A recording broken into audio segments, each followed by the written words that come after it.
पुस्तक जी YouTube channel पर आपका स्वागत है। डिसऑनर्डर 21वीं सदी की कठिनाइयों का सामना। एच थॉम्पसन की पुस्तक का हिंदू दृष्टिकोण। भूमिका 21वीं सदी का संघर्ष और समाधान। 21वीं सदी में दुनिया ने वो सब देखा है जिसकी हमने कल्पना भी नहीं की थी।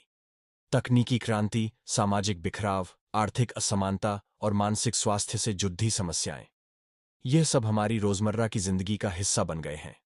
एच थॉम्पसन की प्रसिद्ध पुस्तक डिसऑनर्डर hard times in the 21st century ने इन समस्याओं को गहराई से समझाने की कोशिश की है। लेकिन जब हम इसे हिंदू दृष्टिकोण से देखते हैं तो यह और भी गहन और प्रभावशाली बन जाती है। आइए इस पुस्तक के माध्यम से हिंदू दर्शन और भारतीय परंपराओं के प्रकाश में इन कठिनाइयों का समाधान खोजने की कोशिश करें। अध्याय 1, डिसऑनर्डर का मतलब क्या है।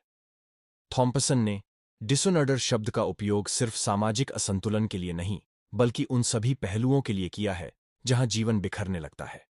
जब व्यक्ति का मन अशांत हो, परिवार में तनाव हो या समाज में विभाजन हो, तो यह सब डिसऑनर्डर का ही हिस्सा है। हिंदू दर्शन में इसे अधर्म की स्थिति कहा जा सकता है।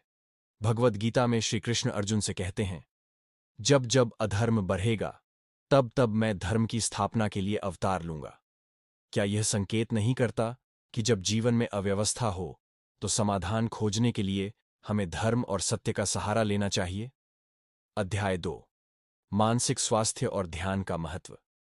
21वीं सदी में मानसिक स्वास्थ्य एक प्रमुख समस्या बन चुकी है। तकनीकी युग ने जहां हमारे जीवन को सरल बनाया है, वहीं इसने हमारे मन को अशांत भी कर दिया है। हर कोई भाग रहा है, लेकिन आखिर किसकी ओर। सोशल मीडिया की दुनिया में लाइक्स और फॉलोअर्स के पीछे भागने वाले लोग क्या वास्तव में खुश हैं? हिंदू धर्म में ध्यान, मेडिटेशन और योग को मानसिक शांति का आधार माना गया है। पतंजलि के योग सूत्र में कहा गया है, योग चित्त वृत्ति निरोध, यानी मन की चंचल वृत्तियों को रोकना ही योग है। क्या आप रोजाना 10 मिनट ध्यान कर सकते हैं? अगर हां, तो यह आपकी जिंदगी बदल सकता है। अध्याय 3, सामाजिक बिखराव और परिवार की भूमिका। थॉम्पसन की पुस्तक में यह स्पष्ट है कि आज का समाज विभाजित हो चुका है। राजनीति, धर्म, जाति और वर्ग के नाम पर हम एक दूसरे से दूर हो गए हैं।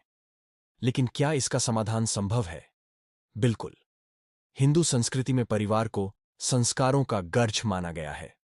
प्राचीन ग्रंथों में कहा गया है, कुटुंबम सर्वमंगलम, यानी परिवार सभी प्रकार के मंगल का स्रोत है। यदि परिवार में प्रेम, सम्मान और संस्कार हो तो समाज की कई समस्याएं अपने आप हल हो सकती हैं। तो क्यों ना आज से ही अपने परिवार के साथ समय बिताना शुरू करें। अध्याय 4, आर्थिक असमानता और दान की परंपरा। आर्थिक असमानता 21वीं सदी की एक और बड़ी समस्या है।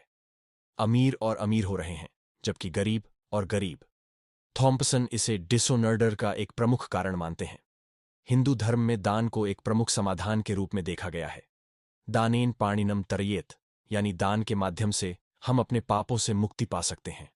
लेकिन यहां दान का मतलब सिर्फ पैसे देना नहीं है। समय, ज्ञान और सेवा भी दान के रूप हैं। क्या आप अपने जीवन में दान को जगह दे सकते हैं? यदि हां, तो यह न केवल समाज को सुधार सकता है, बल्कि आपके जीवन में भी सकारात्मकता ला सकता है। अध्याय 5, तकनीकी क्रांति और अध्यात्म का संतुलन। तकनीकी प्रगति ने हमें जोत दहने के बजाय अलग कर दिया है। हर कोई अपने फोन में व्यस्त है, लेकिन वास्तविक जीवन के रिश्ते पीछे छूट रहे हैं। थॉम्पसन ने इसे डिस्कनेक्टेड कनेक्टिविटी कहा है। हिंदू धर्म में तकनीक और अध्यात्म के संतुलन पर जोर दिया गया है।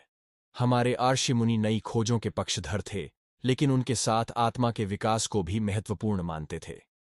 गीता में श्री कृष्ण कहते हैं, युक्ताहार विहारस्य युक्त चेष्टस्य कर्मसु, यानी संतुलित जीवन ही सही जीवन है। तो क्यों न हम तकनीक का उपयोग करें, लेकिन उसकी गुलामी से बचें। निष्कर्ष, समाधान आपके हाथ में है। डिसऑनर्डर केवल समस्याओं का वर्णन नहीं है, यह हमें उनके समाधान खोजने के लिए प्रेरित करती है। हिंदू दर्शन में हर समस्या का समाधान छिपा है। क्या आप अपने जीवन में इन विचारों को अपनाएंगे? क्या आप ध्यान, योग, दान और परिवार के महत्व को समझेंगे? यदि हां, तो यकीन मानिए, आप अपनी जिंदगी में असाधारण बदलाव ला सकते हैं। प्रिय पाठक, अगर यह लेख आपको प्रेरित करता है तो इसे लाइक करें, अपने दोस्तों के साथ शेयर करें और हमारे चैनल पुस्तक जी को सब्सक्राइब करें। आपकी हर प्रतिक्रिया हमारे लिए अमूल्य है। क्या आप इस संदेश को आगे बढ़ाने में हमारा साथ देंगे? कमेंट